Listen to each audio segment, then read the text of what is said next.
Hello, everybody, and welcome to episode 7 of Slash Cast. I'm Jim. And I'm still Chevy. And now you can finally see us, hopefully. Yeah. Episode 7, Wes Craven's New Nightmare. Absolutely. Part 7 in the Nightmare on Elm Street franchise, and our conclusion to the franchise for this episode purposes. Yep. The original. Yes.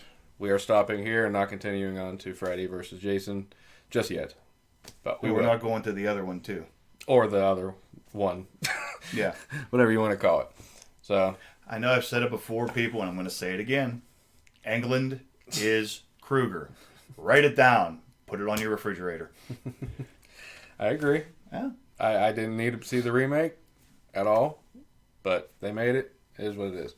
So, as you can see, this is our hopefully new format to give you something more to look at.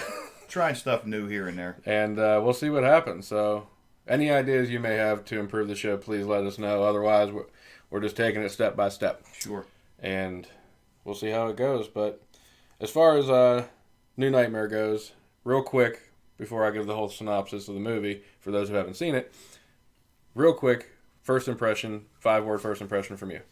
5-word? 5-word first impression. Thank God Wes Craven's back. All right, that makes sense. I don't know. I might be more than 5 words, but yeah. Thank God Wes Craven's back. Apostrophe. Yes, that counts. Okay. But yeah, just like that, I agree. It needed to be done. I think for the not the origin of the franchise, 10-year anniversary. The anniversary of it, in '94, and it needed to be made right. I think. Well, and Bob Shaye's ego finally deflated and realized that he killed his own franchise. Well, not franchise, but series. I guess he kind of killed the. I would agree. The franchise as well, because everybody had. He didn't think he needed Wes. Exactly. And we found out. Exactly. Yeah, you probably did.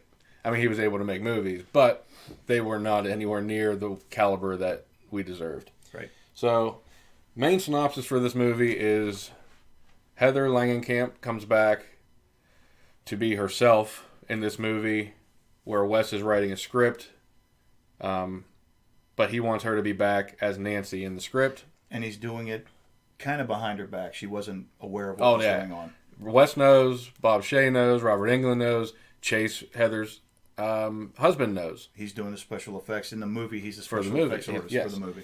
And I don't blame her. She's basically, I have here, she's a complete neurotic mess throughout this movie. So, and it gets worse. It gets very worse. But you can actually see that this isn't something new. So she's probably been living with this for the last 10 years, probably. So kind of like the movie that she filmed where her character, had a dream demon, kind of carried over into her real world, I guess, and it actually messed her up. So it's a good example of how actors can sometimes get into their roles a little bit too much, which is what pretty much this Freddy is. Right. It's basically a crazy actor who got into his role a little bit too much. It's really not. Well, you boil down to it. It's really not Freddy, or Robert at all. I mean, in this movie, yes, Robert Englund's playing Robert Englund, but he's also playing Freddy. But Freddy is not the one that we know from the first 6. Freddy in this movie is considered just a character. He's an entity that was created from our imagination, is what they're basically saying. So we can dream up anything and it can be real, basically. Wes wrote this script in the real world, because we're going to have real world Wes writing the script for this movie and movie Wes writing the script that basically we never see, because it's being written as the movie goes on.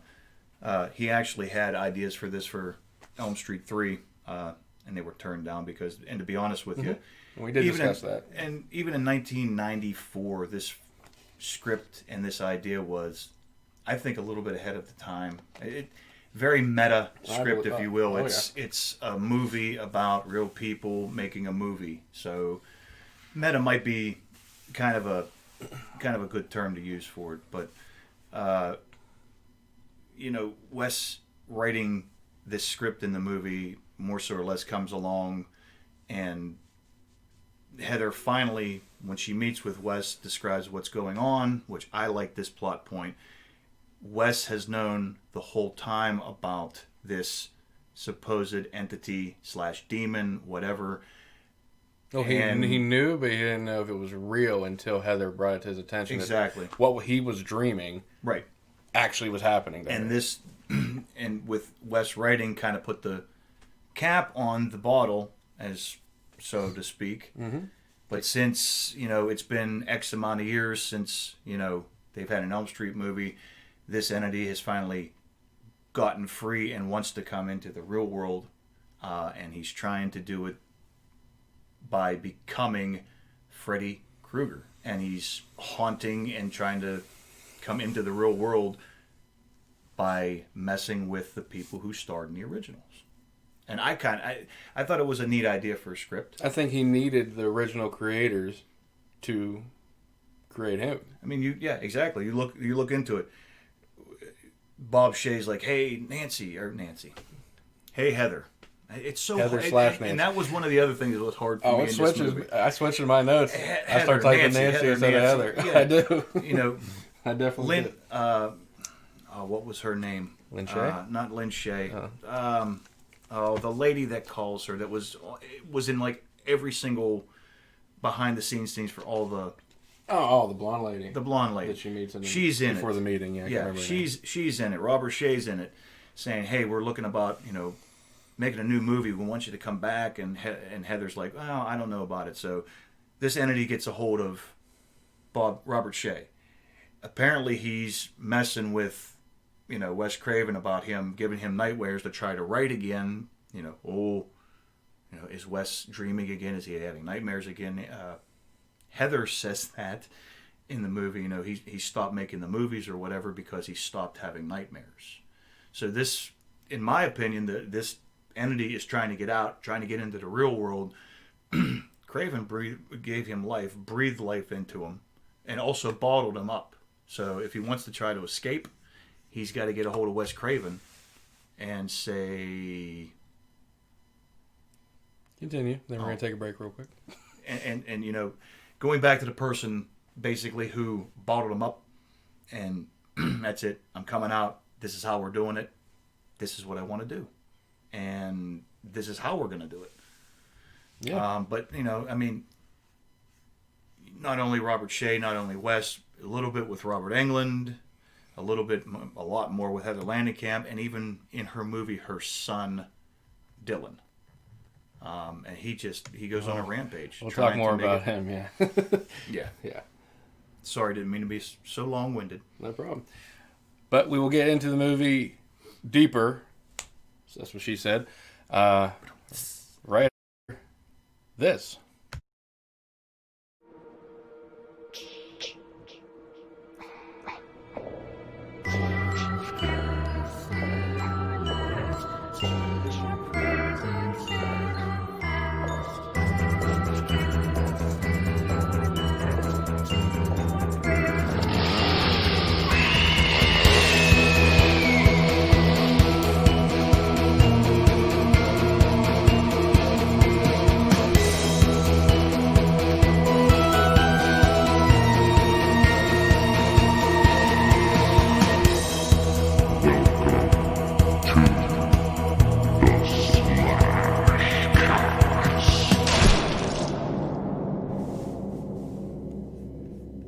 Everybody, thank you. Hope you enjoy that intro, and you got to see us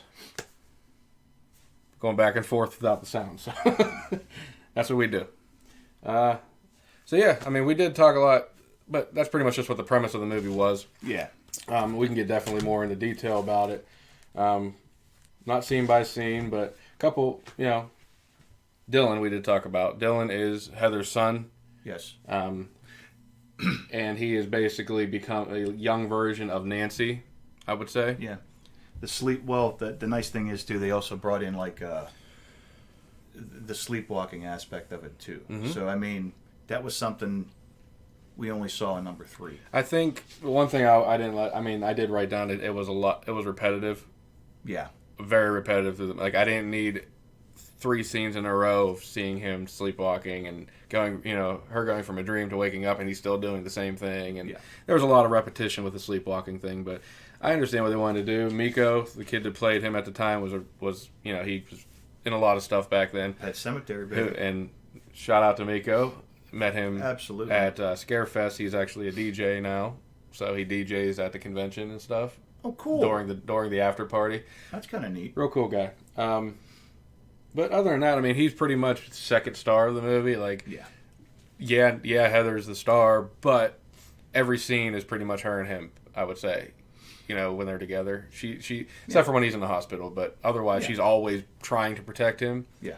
In turn, I think making it worse. Yeah. But the other thing that kind of echoed too with Heather Langenkamp, and I give this another kudo to Wes Craven's writing. There was a lot of stuff going on in, I guess, Heather's life, actual real life, off of the screen, that Wes kind of asked permission and wrote into her. She did have a stalker. Now, granted, it wasn't a stalker because of Nightmare on Elm Street. It was the cancellation of Just the 10 of Us, which I can understand that. But still, I've never met anybody who loved Just the 10 of Us that much. I watched it just because Heather was in it. In the movie, Heather's husband is a special effects artist. I believe in real life, to this day, Heather and her husband actually run a special effects visual company. There was, it was nice that Wes kind of tied a little bit of her real life into it. Which is what brings me into my idea or my thoughts for the movie was the life imitating art, imitating life. Yeah. And that's pretty much what this movie became. Yep. In a nutshell, I guess you can say. Yeah, in a real brief nutshell. Yeah. The other thing that was kind of cool is it was either before or during the filming was the 94 earthquakes. And Wes... They used that footage. Wes, absolutely. He wrote the earthquakes into the script. Earthquakes / what I like to call Freddy quakes, because there are a couple, there are the scenes in there where, there was no earthquake, and so I'm only imagining... in her house. Yeah, I'm imagining the entity as Freddy was trying to get her attention. But, Wes actually took and had either a camera B crew or whatever go out and film shots of the actual devastation and, buildings falling down or fallen buildings. Yeah. And he put it into the movies. Like I said, it was good thought process on him. He definitely had a lot of thoughts put into this damn thing. Trying to make it as real as possible. Exactly, and it was. Like I said, the one thing I loved about this movie, after having to do the sequels, was the seriousness of it. The horror of it, like the mind, like you can tell this was a horror movie. No more clowning Freddy. No Joker shit. This was, and I don't even call him Freddy. In my notes, I put Demon Freddy because this really isn't Freddy. Right. It's a demon incarnation of what Freddy was. Right. And I don't know. This the writing is definitely there that we missed from big time. The last 5 movies. Basically. Well, I mean, Wes brought. You think about it, whenever you go back to the first Nightmare on Elm Street, there wasn't much of Freddy being a jokester or yuck, yuck, yuck, yuck, yuck. I mean, you could see some of it that he was trying to be, like when he cut his fingers off, some people said, well, he was trying to be a clown there. Well, he wasn't being a clown. He was trying to be psychologically scaring you in your dream, chasing you. He was basically playing and having fun. Now, was he joking around and making a quip about every single thing that you feared before he killed you? No. So it was crazy the people beginning of it. Laugh and chuckle. Yeah. I got that. Like the first one didn't bother me. Yeah, well, like I said, the first movie was you got this guy in your dreams and he's stalking you. That's what Wes went back to. There's no more, hey, Freddy's putting sunglasses on, or here comes Chef Freddy. Well, that's what's funny is this movie takes place in the real world. Exactly right. And it still had less of the crap Freddy can control the real world than the previous movies did. Yeah.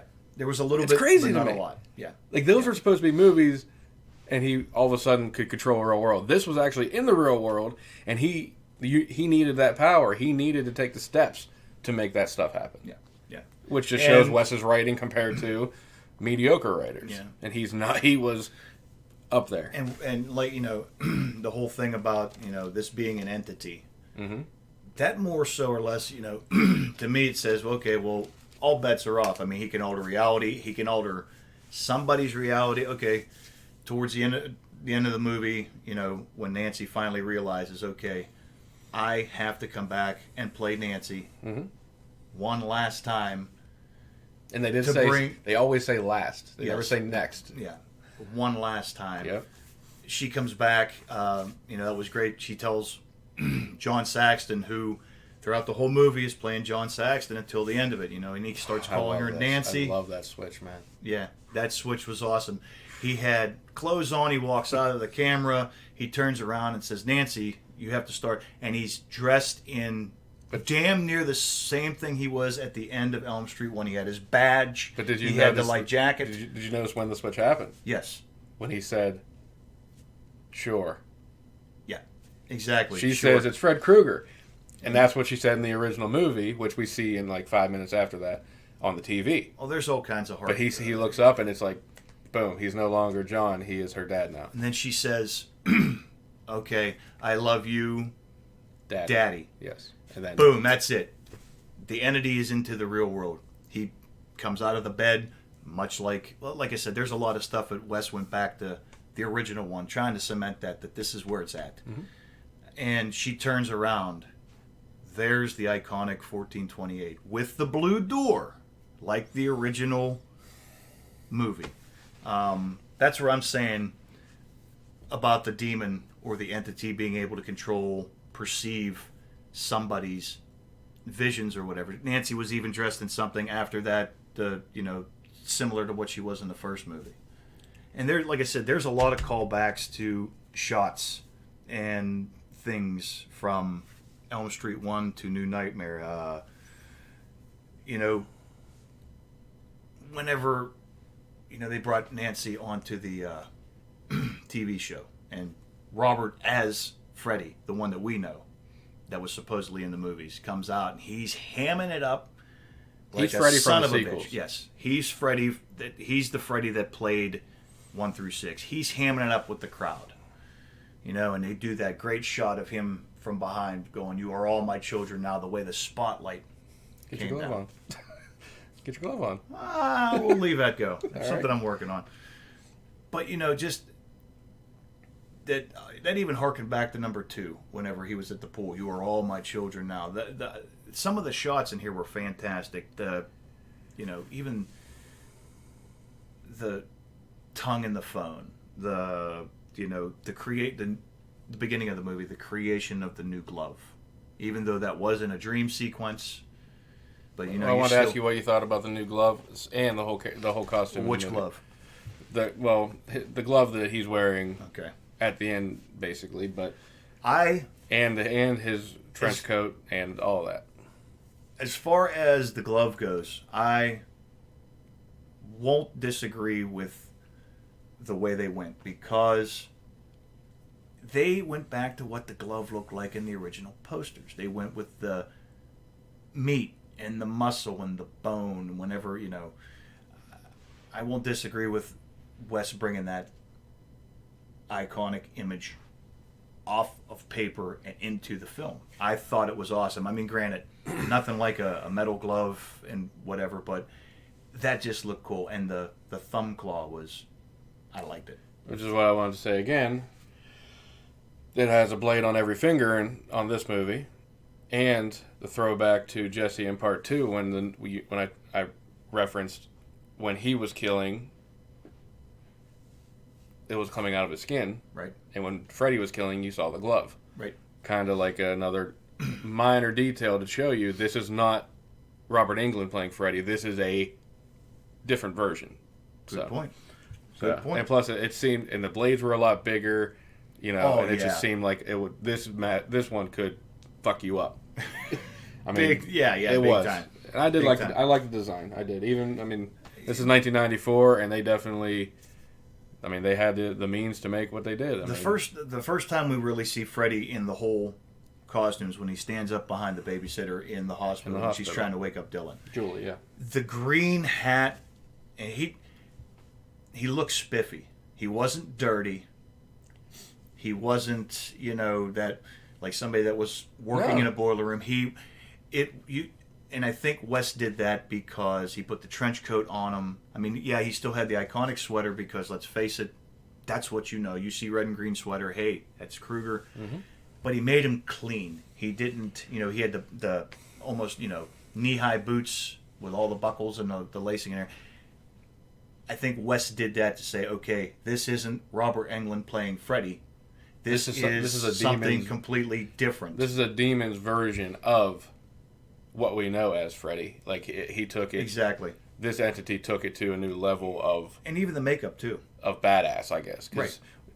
That's what you see in a lot of movies is when, like, the devil is in a movie portrayed, he's always a suave, debonair... Right.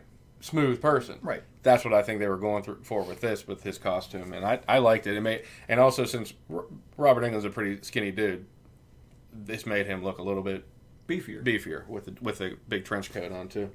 And like I said, even going back to the change of the makeup, mm-hmm. I think we went from very lazy to. Well, I mean, that was even trying to differentiate. Okay, you had the melted pizza look from like episodes 2, 3, 4 to this there's a lot of muscle showing and very demonic looking, mm-hmm. Which I believe Wes wanted to do in the first one, but this actually, like I said, the makeup job was to differentiate Robert Englund playing Freddy as far as entity Freddy, yeah. And I really think he did a good job. I think the makeup crew did a good job. And I think that even looking at him, it didn't look as much like Robert Englund as the other masks did. Like, this kind of had its own feel to it. Like, I could be like, oh, this is somebody wanting to try to look like... You can't hide Englund's eyes. No, I mean, the eyes are what... You eyes can't and mouth, his little beady hide mouth. Your Englund eyes. Yeah. Sorry, I sang. Anyway. But like I said, I did enjoy the character. I did enjoy the costume. We get a couple decent kills here. We get some blood again. Yep. So we can definitely get into the kills whenever we want to get into that point. Sure thing. What did you?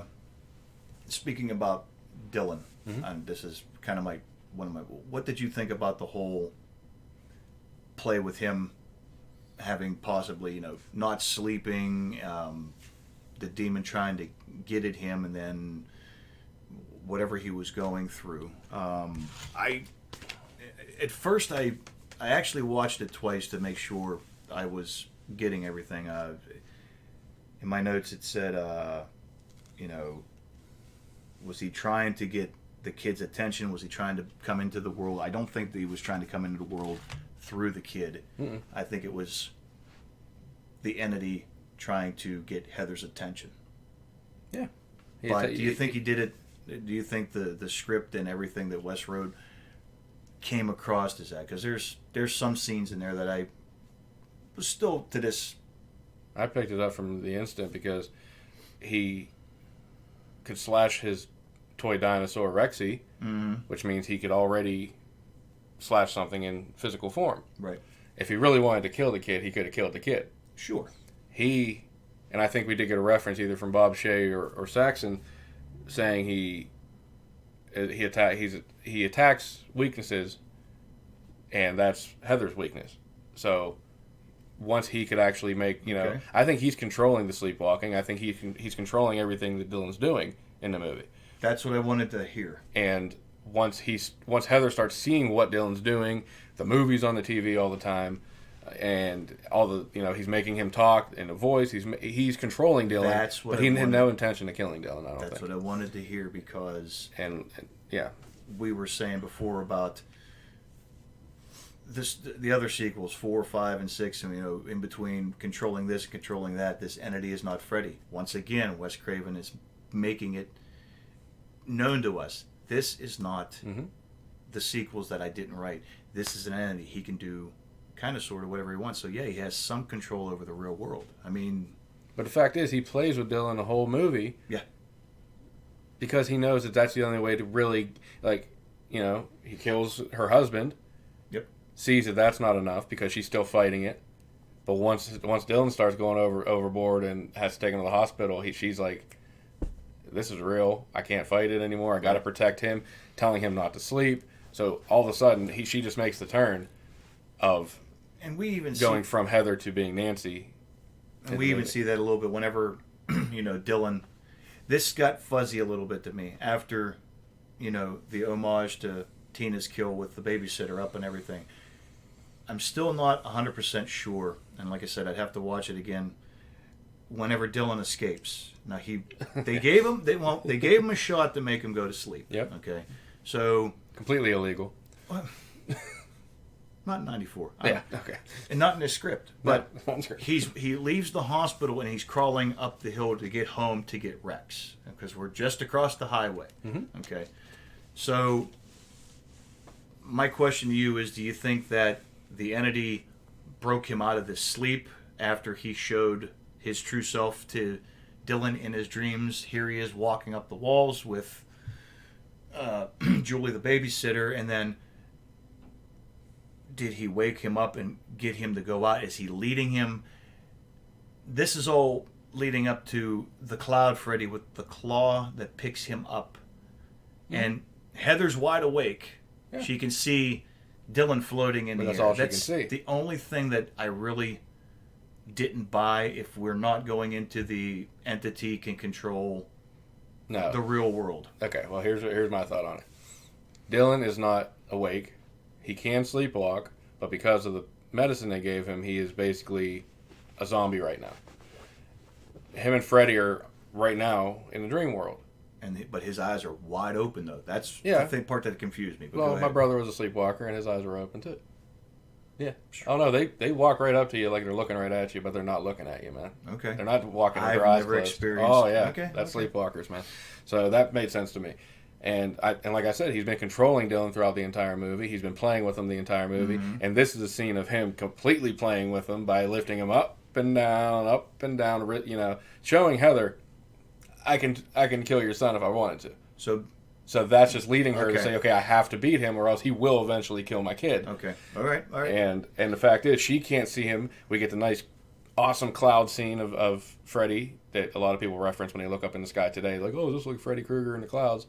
This is the part where he comes out of the clouds. You see him giant in the sky, and she can't see him, but Dylan can see him.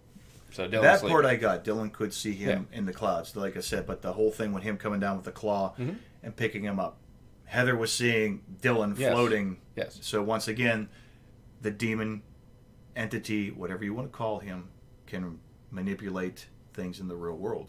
He's making a kid float through heavy traffic. He can manipulate the people who are sleeping, which we do get that all the time and throughout the series. Okay. The marionette in the movie, Philip. He's sleepwalking through the hospital, goes up and falls out, and we see Freddy in the sky. That's what the throwback to this is. Okay. And nobody else can see Freddy, but we can see Freddy through Philip. You know what I mean? So, yeah, he can control but the kid's people floating while in the they're air. sleeping. Philip was dangling kind of but he's walking. On a ledge. He could easily pick him up. He's on a ledge high up, but the kid's floating 8 feet off the air. He misses a Mack truck. I don't think that's the only point that I had where I wanted to kind of clarify and try to get some kind of. See, to me, it made perfect. I mean, I see it as that. Like, Freddy can't control whoever is sleeping, which is why when they die in their sleep, when they keep that continuity, we see the blood in the real world. Okay. Because yes, he is. So I was on the right track. Basically, but when the study is when you sleep, part of your soul leaves your body, and that's the part that Freddy is messing with. But it's actually still connected to your physical form. That's just a sleep analysis thing, whatever it means. And I think that's where I just wanted another. Like I said, I just wanted to see if you were picking up the same way that I was picking up, or if I was looking way too deep into it. But either way, we kind of look deep into this. We love these things, of course. And the one thing he says, I remember we brought up the phone call. Yeah. With the tongue. Yeah. Referencing the part 1. Right. And he says on the phone, I touched him. And laughs. So, how did you take that? now that we had our little discussion about him, now that you mention it, now that makes perfect sense. Yes, I touched him. That was whenever he pulled him into the coffin. That would be like basically the first time he ever touched Dylan. Whenever Nancy, well, then again, that was probably Nancy dreaming. Yeah, I mean that part was, yeah. But we don't know what's dream or reality throughout these. Well, exactly. So yeah, I mean, yeah, whenever the voice on the phone says I touched him, okay, the whole time watching this and rewatching it, I thought it was just some creep. Oh man, I didn't. No, it was definitely the entity calling her and messing with her and sending the answer the phone pages and that's the thing is some people can look at it as him messing with her, or you can look at it how I do, which is him taking the steps necessary to build the proper fear that would give him life. Sure. Because if you just call somebody and say I'm going to kill you, I'm Freddy, that's not really going to do it. Exactly. But if you spread it out, notes, phone calls, that's what slowly snowballed her into becoming who she was. Shaking your house, only your house, and putting big slash. That was great. Oh yeah, I love that. The supposed shockwave after and the 4. Yeah, you get 4 slashes on the wall. Which she's the only one that knows what those represent, and then Dylan probably, but there's no reference to that. Right. Yeah. Where else have you got in this? Well, once again with some of the, like I said, some of the imageries, I like with going into dreams and everything. I loved when they were at Chase's funeral and the earthquake hit and Heather knocks herself out and she sees Freddy coming up. The first time we see his face in the movie pulling Dylan down through the coffin, and she dives down there and just that long like progression, like almost going into hell. We get reference to that in the climax of this movie. Exactly. So, yeah. I that image was kind of cool. Like, we're going from somewhere that's safe in the real world. He's got him, pulling him down through apparently what's going to be, in my mind, a trauma, his father's coffin, taking him down into hell or whatever, and Heather rescuing him. And then, of course, what I'm seeing is, Chase's corpse, leans over and says, join me, don't leave me, Nancy. I think that was the entity kind of messing with her again. Hopefully, maybe she would let go, scream. He would have Dylan. But if you see the progression through the movie, it goes from being very simple things to worse and worse and worse, showing he is getting more and more powerful. Which is what we get through. It's a great, like I said, this is Wes's writing. Yes. It actually makes sense. You know what I mean? Go figure. We haven't had to sit here and be like laughing at plot holes and joking and shit. This is an actual horror Wes Craven movie. Say what you want about the movie itself, but for what he did with it and what he was able to create. Well, come on, man. He wrote an original script back in the what I'm going to say, I don't know, the early 80s. Yeah. It was made in 1984. He had nothing to do with anything until 10 years later. And, I can only see Wes Craven sitting down going, okay, Robert Shea and I have mended our fences and everything. Let me get something here. I don't even know where the hell to start. Holy shit, what have they done to my franchise? Sorry, I didn't mean to slap that down. Sorry, guys. Sorry about that. But I could see him in his mind going, oh my God, they took everything I did, my bastard son of 100 maniacs, and that wasn't even his. They took my original idea, my creation, and they completely fucked it up. Mm-hmm.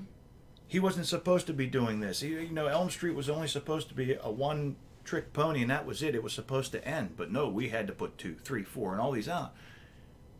And I think he did very well putting a Band-Aid. And I think this And that's why it's called Wes Craven's New Nightmare. Thank you for pointing that out. And in the credits, he gets complete credit for what he did. Producer, director, script writer. He had to. He finally took all these stupid things that they did throughout 4, 5, and 6, and he put Band-Aids on them and said, okay, the only way I can do this is this script's going to be everybody in the real world. I'm playing me.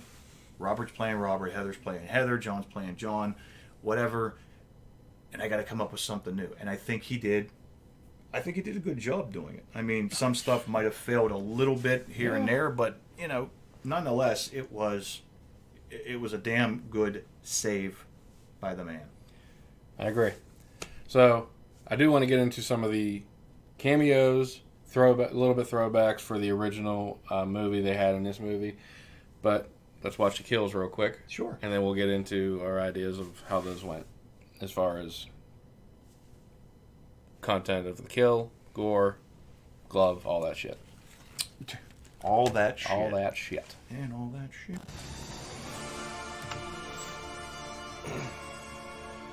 Brought to you by Carnage Counts again. Thank you.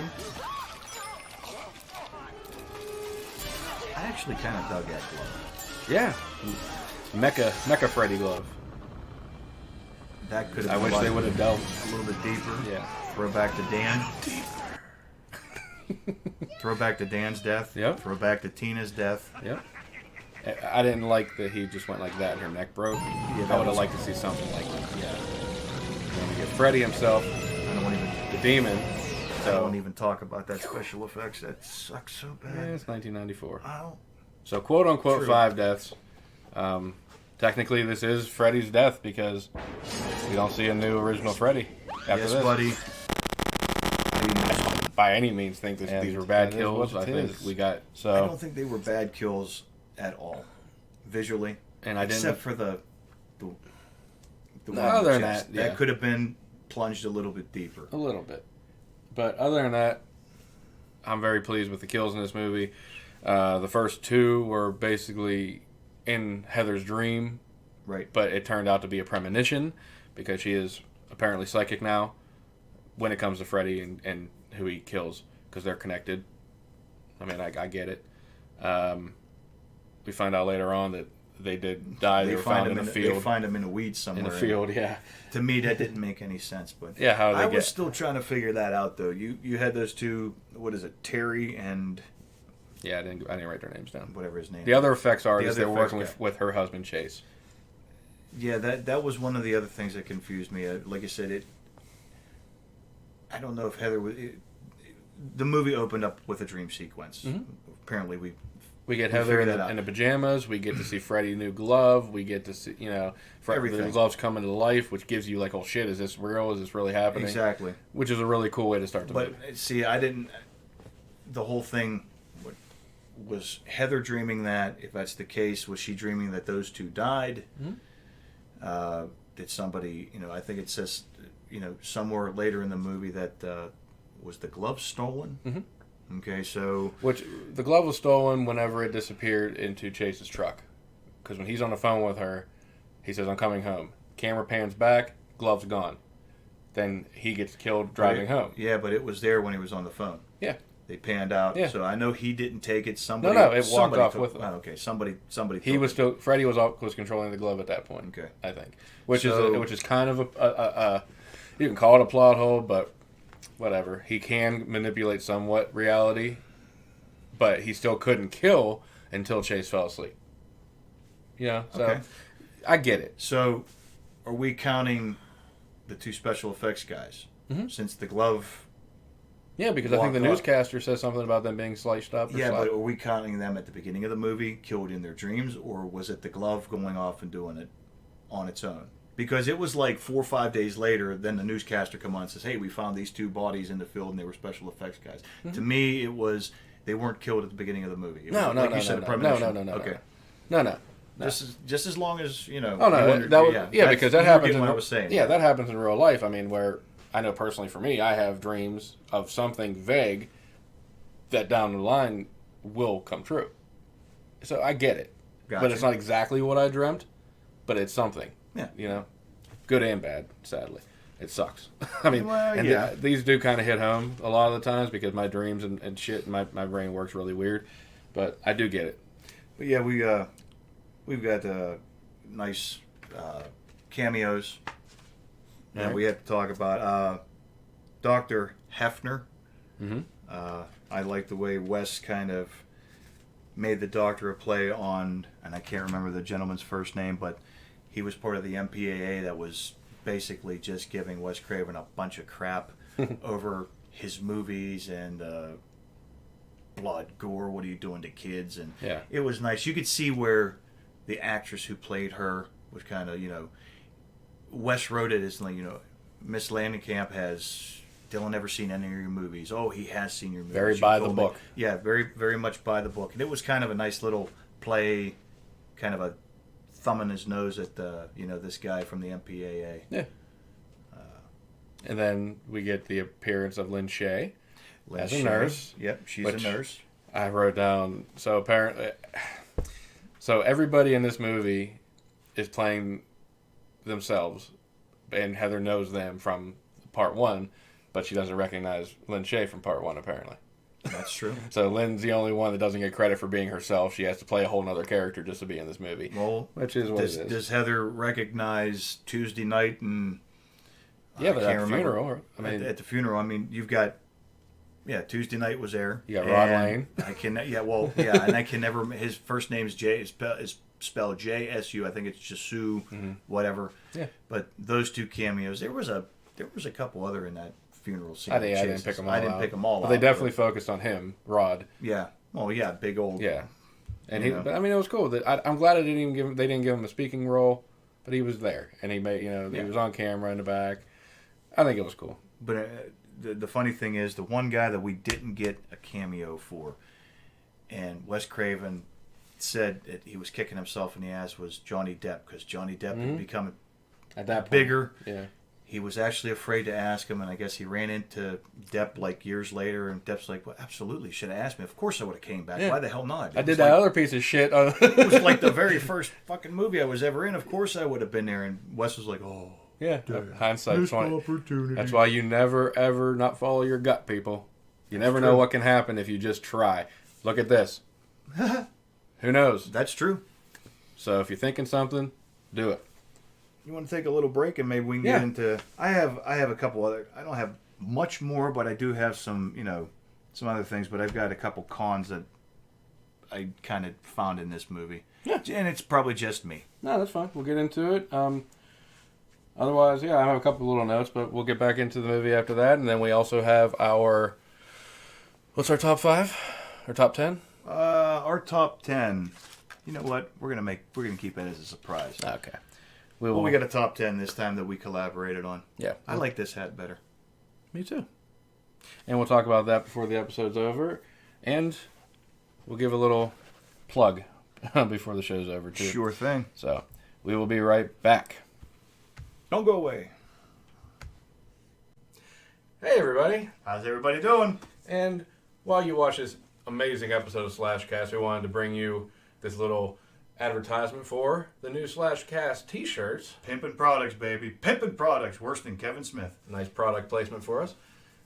Front, back. That's your back. So, yeah. Wearing them right now, you see how nice they are. These are gorgeous. Because mine's on the floor. Yes. But love them. Love the design. Thanks to Ken's Mugs and More for getting these out to us. Nice job, buddy. I want to thank Amy for purchasing a shirt already and getting hers, so she took a picture with it on already. And thank you so much. Appreciate try that. This side so you can see it. Okay. And like I said, if you ever want to get one or more than one of your own, very easy, very quick delivery process.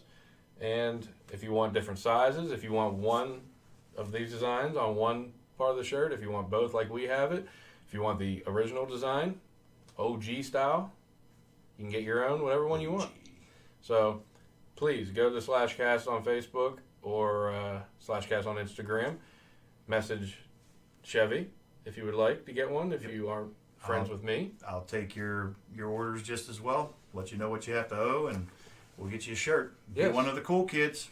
And like I said, we already have people that are messaging wanting. Just got to get the ordering process down. We already have one made out to the public. It's out there in circulation. How much it cost? I don't know. Okay. I would have to ask them for the price, but it's a T-shirt. You're not paying $50 for a T-shirt. You know how much graphic tees cost, so you get a range. We're not breaking the bank here. Yeah. So please reach out, get your own Slashcast T-shirt today. Thank you much. Back to the show. Okay, and welcome back. Hope you enjoyed that little break. Couple last things before we wrap up Wes Craven's New Nightmare. One thing at the climax of the movie, we do get Nancy being left sleeping pills from Dylan. Yep. To go down into the dream world or hell, whatever you want to say. Where Dylan is always seeing yes. the old man. And basically it's where Freddy lives, where he can control everything, which another idea I have, or another thought I have on that during this fight scene I'll talk about. But we do get the same scenery that we saw in the original scene where she was dreaming, where the two effects people got killed. At the beginning of the movie, yes. And the glove came to life. It's the same exact scene as the fight scene in the end of the movie. Is this her creating the scene? Is this just keeping with the continuity of, her premonition thing? Or was it budget issues and they couldn't build a whole nother set? Yes. Gotcha. You know what? I would have to say it would probably be Nancy's... I did it again. Heather's perception at this point is Nancy, so that's fine. Yeah. It's Heather Nancy. Mm-hmm. It's her... Hancy. I'm not going to say it hand. Yeah, okay. It's her view or her perception of what, I guess, Freddy's boiler room is going to be like. So, I mean, being on set, supposedly, if her husband was doing things, she's going to get ideas. She was supposedly on sets making the other movies 1 and 3, so she has somewhat of an idea, but... we do hear her quote to her husband was, when she's describing the dream to him, was, "We were actually working together for once." So she never was actually on set with him, maybe. So that might be another whole... That's a good possibility, too. But I think it's her idea of what... I think this is an example of we create our own evil in our minds. And this is what she considered hell would look like. Yeah. So when hell doesn't always have to be fire and brimstone. No.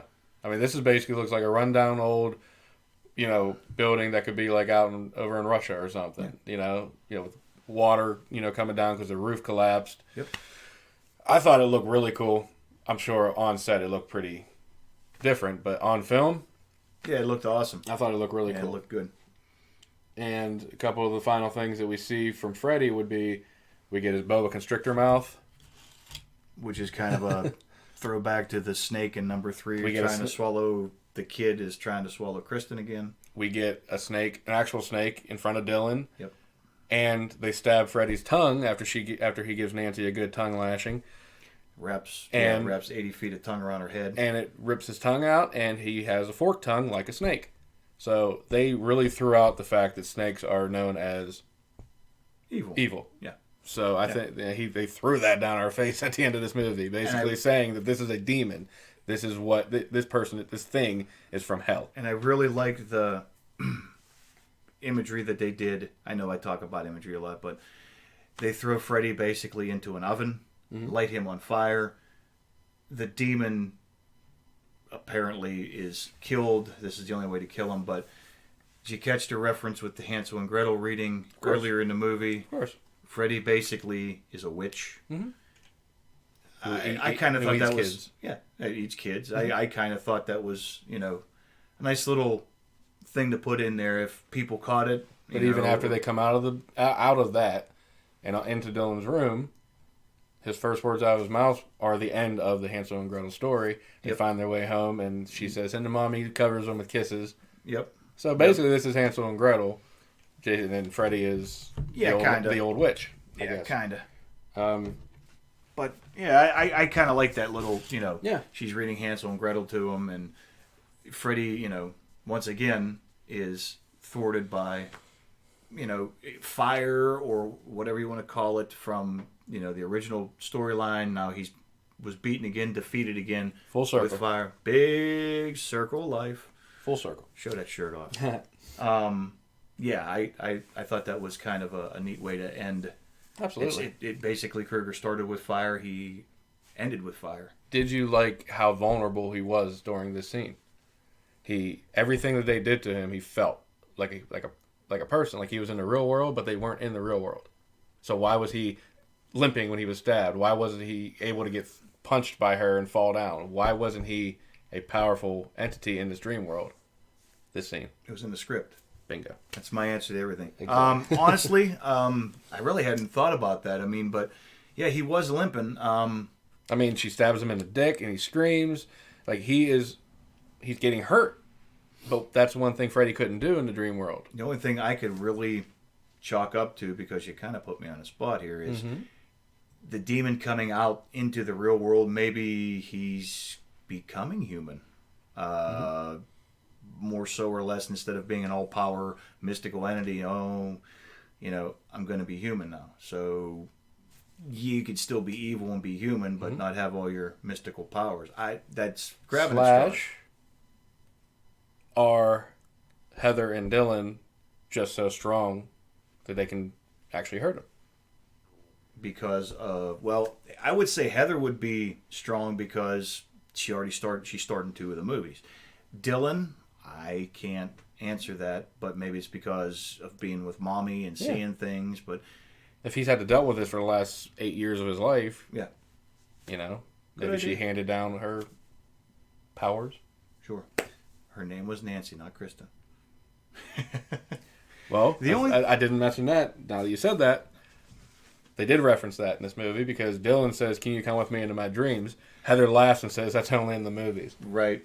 Boom. Throw back to Dream Warriors. Yeah, sure. So pick it up. A lot of little details. There's a lot of little details. I mean, even if we're going to do throwbacks. Heather's running down the hall, bumps into an orderly. Hey, do you have a pass? Screw your pass. Yes. There's hall pass from the part 1. Yes. What was the other? Somewhere, I think she was talking. I think Nancy was talking. It's fine. Heather was talking to Dylan and said, "Whatever you do, don't fall asleep." She didn't deliver it like she did to Glenn, but nonetheless, she uttered those words again. I think that was another thing where she was finally starting to be pushed into finally paying Nancy one last time. That's what I said. That was the point where she switched over, and we got the gray streak in her hair at that point. You just took away my next point. Thanks. You've done that about 18 times today. So, but that's the one that I think that's where we switched. I mean, she was already a neurotic mess, crazy with everything going on with her kid. It was getting worse and worse. And then she falls asleep in a hospital where Dylan was sleeping. She's sleeping, wakes up. Gray streak in her hair, just like she had in the original movie. Right. So, she's becoming Nancy Thompson now. Yeah. So, there's that. Yeah. And then we get the script show up. They start reading the script after they kill Freddy. Thoughts on that? Because my thoughts were, does she just not give a shit about her kid? Because why would you keep reading about Freddy to your kid? Just shut up. Say, no, honey, go back to, it's over. We're never going to discuss this guy again. They just come out from beating him, and she starts reading the damn movie to him, so it's all going to be fresh in his mind again. Well, yeah, it's going to be all fresh in her mind. And apparently Nancy, now I want to call her Heather, and I call her, no, Heather needs the money. I don't know. Maybe it was just Wes trying to say, let's just get this mess over. So the whole time we're watching this, and this will be my last thought, Wes had dreams, woke up, wrote them down in the script.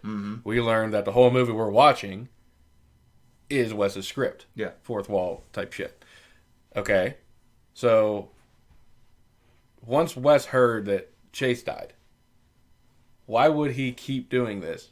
Why wouldn't he just finish the script real quick and say, dude, here's how it ends, instead of saying, well, we need to continue all these kills? You know what I'm saying? If he knew that, this could possibly be real, obviously Robert Englund's having nightmares. He's painting Freddy Demon now. Yeah. Wes is having nightmares. Shay's having nightmares. But he kept writing a script. Plot hole. Bingo. Well, not so much a plot hole, but you got to have a little give and take. But if he was writing it and this was all his shit, couldn't he have just easily controlled it and changed it? How do you know that the entity wouldn't have went, I don't know. Once again, it's up to your discretion and your which is fine. Interpretation. Please. The whole thing. Leave it up to our minds. The only thing I really had a problem with, and I don't want to say a problem, but the kills were a little bit lackluster. I mean, of 4 kills, and I'm not counting, well, we'll get to the Freddy kill, the entity kill. We see 2 in a dream, and then they're actually killed off screen. Okay. One is kind of a throwback to Dan dying in the truck. Mm-hmm. The other one is a throwback to Tina up the wall and everything, which I still to this day, that's another one of my favorites. I'm not saying that they were lackluster in my mind. They were reused, and I don't know whether Wes was trying to once again pay homage to original things, but if that's the case, why did he use Dan if he was paying homage? I mean, or am I diving way too deep into this? And is the entity saying, okay, I've been trapped in these six films, the last three were shitty, so this is how I know how to do this. I mean, we see him drag Julie up the wall in the hospital. Basically the same thing of what happened to Tina. That's what I said. Like, this is basically whenever they hear about a method actor getting too deep into a role, a.k.a. Heath Ledger, Joker. Mm-hmm. This is a completely times a million version of that. But they turn out to think that what they're doing for pretend is reality. So your thought of, is that all he knows? I think in this demon's head, yes, he only has the experiences of Robert Englund's Freddy. That's a good point. So in his mind, this is what he does. That is a good point. So it makes sense in that point. I'll buy it. Cool. For $1. Sweet. So other than that, let's get to our ratings. Wait, I got one. Okay, go ahead. One last thing, and the visuals of the demon at the end, even for 1984, they were terrible. That was so god awful to me. Hindsight's 2020. Well, I know the hindsight's 20. The eyes blowing up, and I mean that worked for Schwarzenegger movies and all that. But it was, to me, once again, if this was going to be the new Nightmare or whatever, or if that's how they were going to kill Freddy off, to me it was lackluster, and it was poorly done. I can agree. In my opinion. I mean, I saw it in the first. I mean, obviously, I didn't watch it and say, "Damn, that looks great." Wow. Even in the if you people think that's out there, if you think I'm wrong on that, give us a comment and let us know. I mean, on anything. Oh, of course. Rate the movie. How do you rate this as far as the series goes? Because this is our last addition to this movie. So I'll give my rating first, and then we'll get into our top list. Top 10 list, I guess. My rating for this one, I was flip-flopping between a 7.5 and a 6.5.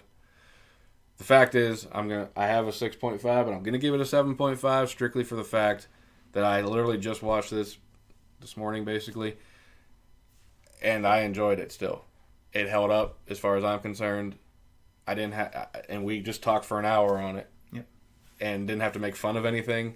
Didn't have to say, "Oh, I hate this crap," and it's over 30, 20 years old. Yep.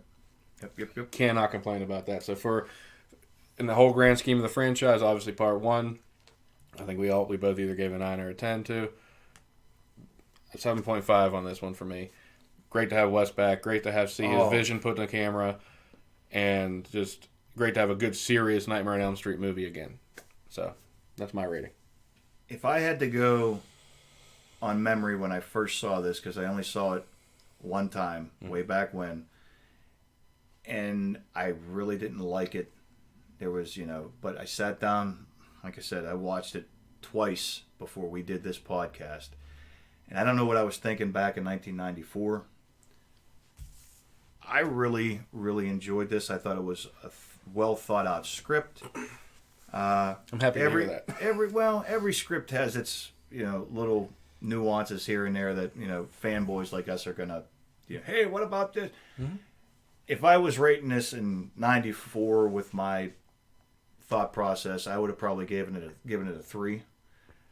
I'm giving it a solid 7. I really, really, after rewatching it, I really enjoyed it. And I don't know whether it's because the year of all the years going by after all the Elm Streets and everything, you've got the internet coming and you've got the World Wide Web, and you can go in and say, oh, okay, well, okay, well, Wes didn't have anything to do with this. And learning everything about what went on with the series, I don't know if that had something to do with my perception now as it was back then. I mean, I know the World Wide Web was out there whenever I was in college and when this movie came out, but I wasn't thinking about Elm Street. But like I said, yeah, I'll give it a 7. I mean, cool. I thought it was pretty cool. I thought it, after rewatching it again, like I said, giving it a serious chance after 20-some years, I really enjoyed it. Cool. That's what I was worried about because I was always saying how much I actually like this. Actually, in the beginning, when we talked about going the whole way through, you were like, "Oh, I can't wait to get to that episode because you like it," and I don't know, blah. And I'm like, "Oh, I'm glad you actually changed your mind." Well, it was worth a rewatch. It really was. And like I said, it's I haven't watched it in years because Mm-hmm. I mean, it's just a movie. Yeah. It's not something that you need to watch. And it was also one of those mindsets where I more so or less kind of stopped. Yeah. Either between 3 and 4. Yeah. But now older, you can appreciate what we watched. Yeah, I really can. And see all the references, see all the homages, and see what Wes actually had to deal with to make this movie. Yeah. So the only thing I could say is Wes gets some acting lessons because. Oh yeah, that was bad. Him and Bob Shea are just terrible actors. Bob Shea's I don't know why he continues to keep wanting to be in movies, but it is what it is. So. Because he's a producer. Wes Craven's New Nightmare. Average 7 out of 10 for us. So good ending installment to the franchise, I would say. It is what it is. I actually enjoy this, so please go back and watch this if you have time. The only thing I could say is, Wes, you should have just completely started over. Mm-hmm. But that was me. Yeah. Okay. So let's get into the top 10. These are basically what? Our top 10 kills of the franchise, right? These are the top 10 kills, like you just said. I don't know why I'm repeating, but I had an idea. I actually went and counted how many kills there were, what I considered Freddy kills. Freddy actually doing the killing. And there was, I'm going to say 28 to 30. Through Nightmare on Elm Street to Wes Craven's New Nightmare. Jim and I came up with our top 10 list of Freddy Krueger kills throughout the whole original series. And this is definitely leaving a lot of room for you guys to tell us lots of kills that you like that we don't have on this list because when you look up the top 3 kills, Jason's up there at the top, then Michael. Freddy has like 54 total throughout the movie, something like that. 30-something. Like on a site they give him credit for everything. Right. So that's a big difference between him and the other killers. But we're only giving you 10. You got room to wiggle. So let us know what you think and what your top kills or just your favorite kill of the whole franchise was. And we kind of went on, what stuck in our minds. Yeah. Number 10 was the coach from Elm Street 2. That sadistic bastard got everything he deserved. I loved the whole thing of Freddy pulling him by the jump ropes, whipping his bare ass, and just burying his claws deep in his back. I loved it. I thought it was definitely bottom of our list of the top 10 good ones. He was basically a bondage person in real life, and that's how he was killed by Freddy. So that or Jesse. However you want to look at it. Okay. Where are we at here? Number 9. Sheila from Part 4, which is the suction death in the classroom, I believe. Yes. The asthmatic girl. Yes, which was a good effect. Good. Oh. I mean, way better than the blow-up doll in Part 1. You get her eyes suctioning back into her skull. That's what we see on camera. When she comes to, she has basically had an asthma attack. Yeah. And dies in class, so... It was a good... I think the effects were pretty good. The scene itself was actually pretty cool. Yeah. So, number 9. Our number 8 was Joey from the same Nightmare on Elm Street 4. It could have been executed how Mom found him at the end a little bit better, but I just love the whole thing of him falling asleep in the model that was in his poster. Mm-hmm. Being in the water. In the water, we... got our obligatory boobies for the 80s. And then Freddy came and fucked this whole wet dream up. And Gave him a real wet dream. Gave him a real wet dream, yeah. Yeah. And he was also one of the survivors from a previous movie, which was a nice little full circle thing they did from part 4 to 5. And just shout out. Or 3 to 4, sorry. Shout out to Kincaid. Sorry, buddy, but you were number 11. Yeah, sorry. Just a bit outside. Number 7, Taryn from part 3, The Dream Warriors. Let's get high. The needle finger IV, or not IV, but into her veins drug kill. Heroin overdose? Yeah. She came out to be, this strong rocker chick. She did slice Freddy with a knife, which was pretty cool to see. I think she was the first person to ever score a hit on him. I mean, an actual hit. I mean, Will had the whole lightning thing, but that probably just tickled. In that movie, you mean? Yeah. Yeah. I mean, first ever.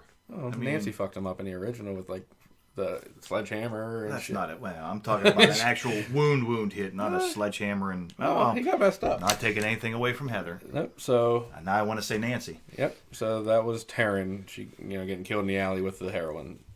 Our number 6 was Dan from number 5. I thought it was a really cool death. Just the everything, the motorcycle. Maybe, him getting thrown out of the truck back into the pool into the dream world. But, yeah. I wish they wouldn't have made him look like Darth Vader at the end with the bow and everything. But just the wires going into his hand and everything, and the little Freddy head talking to him. Speed kills. Yeah, I thought it was kind of a cool way of doing it. Yeah. All right, number 5. Jen from part 3, and Jen was the TV, I believe. Yeah. Jen was the TV death, which we talked about a lot during that review.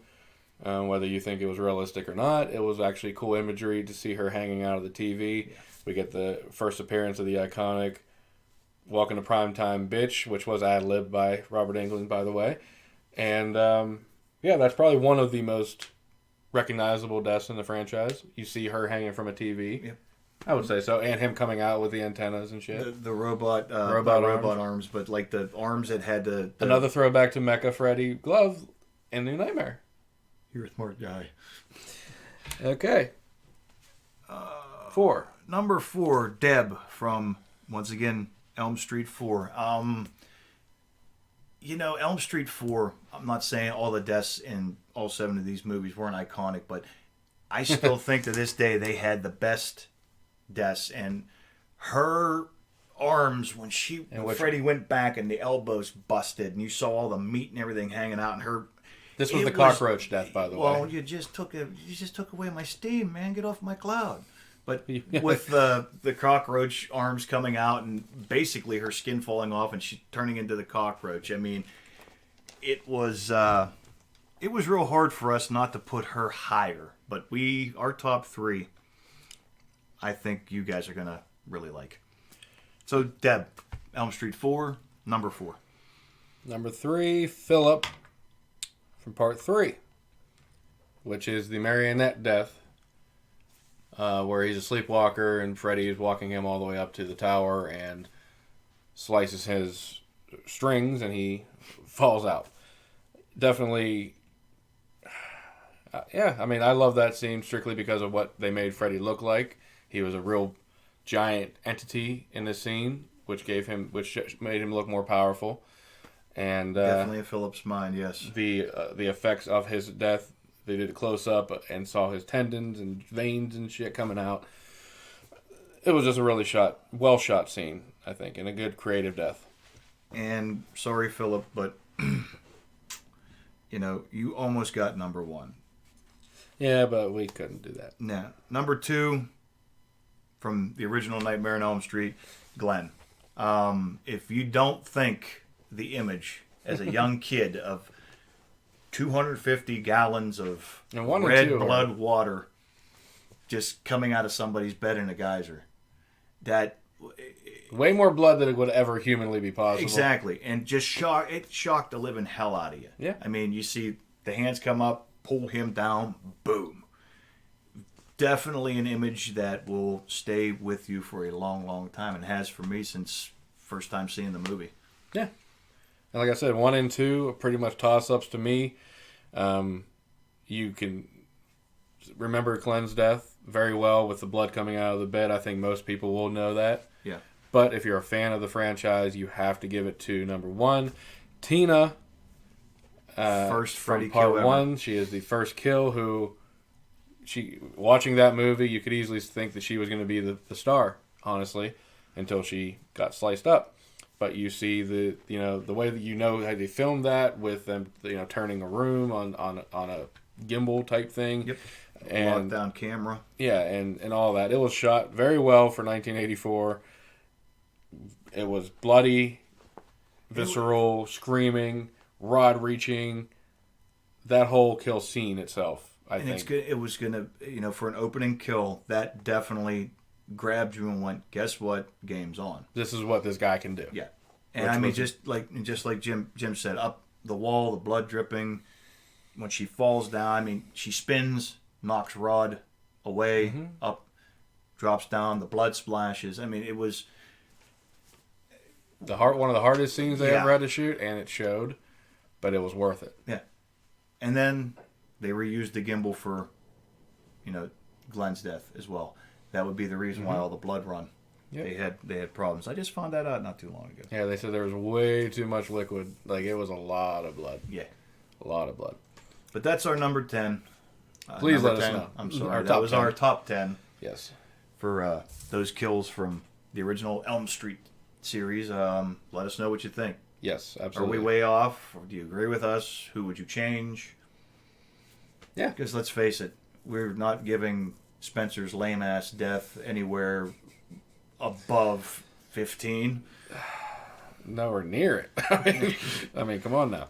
But yeah, you've seen if you watched all the episodes of Slashcast, we put the videos in there for you to see the actual deaths we're talking about, so you don't have to go back and rewatch them. So feel free, rewatch the other episodes of Slashcast, see the deaths, come back to this one, comment, let us know what your list would be. Yeah. So otherwise, I like that list. I like that list too. I think, and I like putting a stamp of approval on the Nightmare on Elm Street series. I'm definitely going to give the whole series as much trouble as some of the movies had. If I had to rate it, and we're only going to do, 5 stars, I'd definitely give it a solid 3. From 1 to New Nightmare. I would agree. Like you said, we had a roller coaster up and down on some of it, and some of it was plummeting towards Earth at 5,000 miles an hour, but yeah. I would definitely give it a solid 3 out of 5. I would actually agree to 3. I think some of our last couple ratings, had it down at like a 1. Because they were shit episodes. New Nightmare. Yeah, definitely brought it brought it way back, and that is just flat out testament to Wes. Well, it also proves Rest another in peace. thing too. Oh man, how much more could we have gotten from him, man? He was so good. It also proves another thing. 5 and 6 put them all the way down. We tapped the well dry. No, you didn't. You go back to the original guy, and he's going to give you gold. You dance with who brung ya. That's right. And they did, and I was very pleased. I'm just glad Robert Shea got over his inflated ego and started mending that bridge. Because at that point, I don't think he was making too much money. No. So, at least not on the Elm Street franchise. On the Elm Street, definitely not. So, otherwise, we are going to wrap up episode 7 of Slashcast. Hope you enjoy the new format. Yeah. Want to keep the video, obviously. Hopefully, you guys gives you another option of seeing and hearing instead of just hearing. If you like it, let us know. If you hate it, let us know. If you think we're annoying, let us know. It's all about stimulus. You got to see it. You got to hear it. Exactly. What do you want to know? The only thing we can't do is make you taste it and smell it. Why you got to go there? I don't know. It's funny. So, episode 8 will be our first open discussion episode. What are we openly discussing? We're going to openly discuss horror. And all right. We are going to let it go wherever it goes.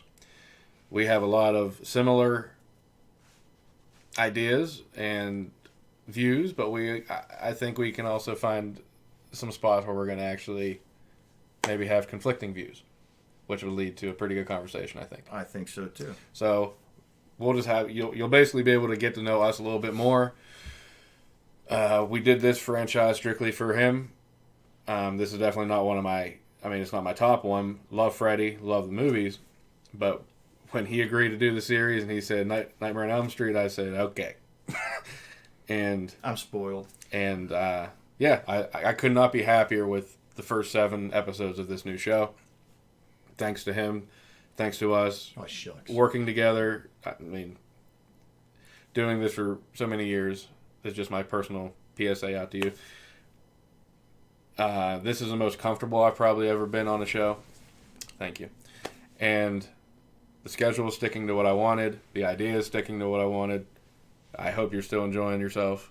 Oh, I'm having a shit ton of fun. And we get to talk about movies. Exactly. I mean, and I have to beg people to do this shit for me. Or with me. But it's weird. So I guarantee you though, folks, there's going to be, like he said, we're going to get the franchises or movies where he's going to absolutely love it. Mm-hmm. And I'm going to turn into a demon and go, how in the world? Those will be fun, but you have to have the pros and the cons, and you have to have the likes and dislikes. I mean... And I will watch something I hate just for content. For you.